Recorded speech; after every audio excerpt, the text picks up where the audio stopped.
अस्सलाम वालेकुम दोस्तों, उम्मीद है कि आप खैरियत से होंगे।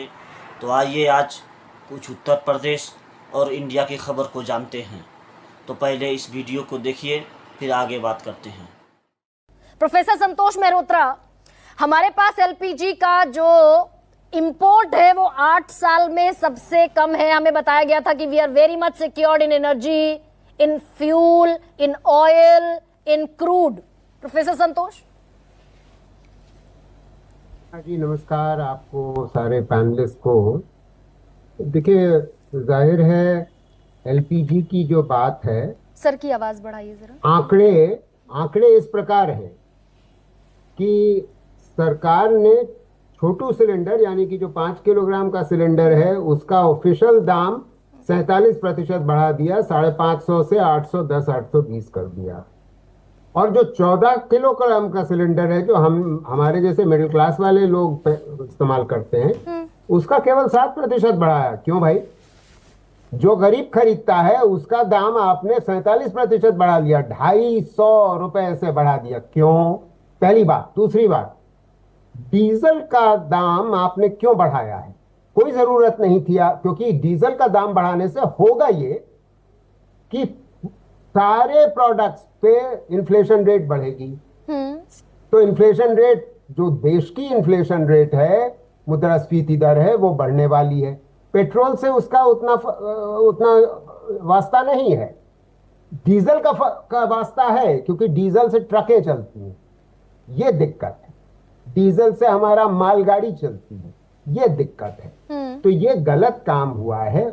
और जब सरकार को 43 लाख करोड़ की पिछले 10 साल में विंडफॉल गेन हुआ था, क्योंकि अंतर्राष्ट्रीय दाम गिरे थे, 2015 से दाम गिरे हुए हैं, तो वो फायदा कोई नहीं देखेगा। जी, आप कुछ कहने के बाद नहीं सर, मैं बस इतना पूछ रही हूँ, ये एलपीजी अगर नहीं आती दिखाई दे रही है, शिवराज सिंह चौहान चिंतित हैं और हम किसानों को कह रहे हैं कि ऑर्गेनिक खेती पर लौट जाइए, जैविक खेती पर लौट जाइए, और वो श्रीलंका का एग्जाम्पल हमारे सामने है। तो क्या किसान इस स्थिति में है कि फर्टिलाइजर अगर नहीं है तो ऑर्गेनिक फर्टिलाइजर पर लौट जाए? देखिए, फर्टिलाइजर की ऐसी कोई खास कमी लग नहीं रही है। सरकार स्वयं बता रही है कि हम इंपोर्ट अगर कम कर पा रहे हैं तो हमने उत्पादन बढ़ा दिया है। सर, शिवराज सिंह चौहान कह रहे हैं, मैंने तो हुबहू बयान पढ़ दिया, चैलेंजेस इन प्रोक्योरिंग फर्टिलाइजर्स।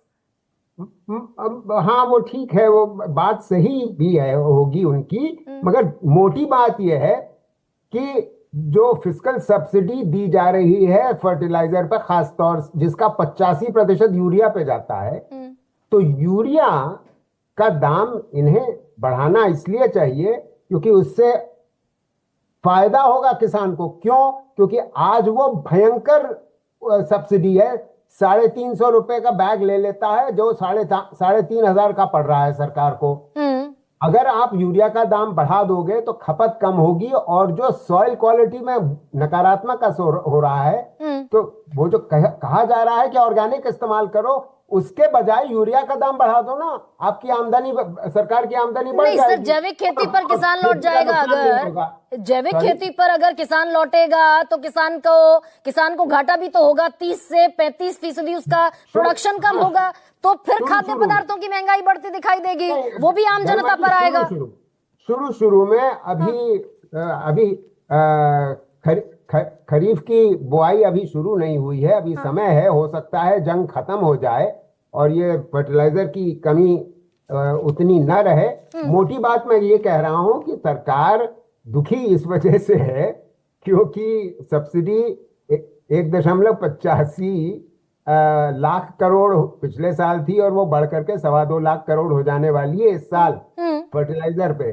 तो उसका कम करने का तरीका समझा रहा हूँ। सरकार ये मतलब एक साहसी कदम लेने के लिए तैयार हो तब तो, और जब जिससे उसका किसान का फायदा होगा, सरकार का तो फायदा हो गई, किसान का फायदा 2 तरीके से होगा।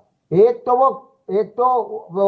उसका खर्च कम होगा, दूसरी बात उसकी जो उपज होगी वो बढ़ेगी, क्योंकि वो आज अत्यधिक मात्रा में यूरिया का इस्तेमाल कर रहा है। तो दोस्तों, आपने वीडियो देख लिया और वीडियो के जरिए आपको न्यूज़ मालूम हो गया। फिर ऐसे ही वीडियो देखने के लिए मेरे चैनल को सब्सक्राइब करें।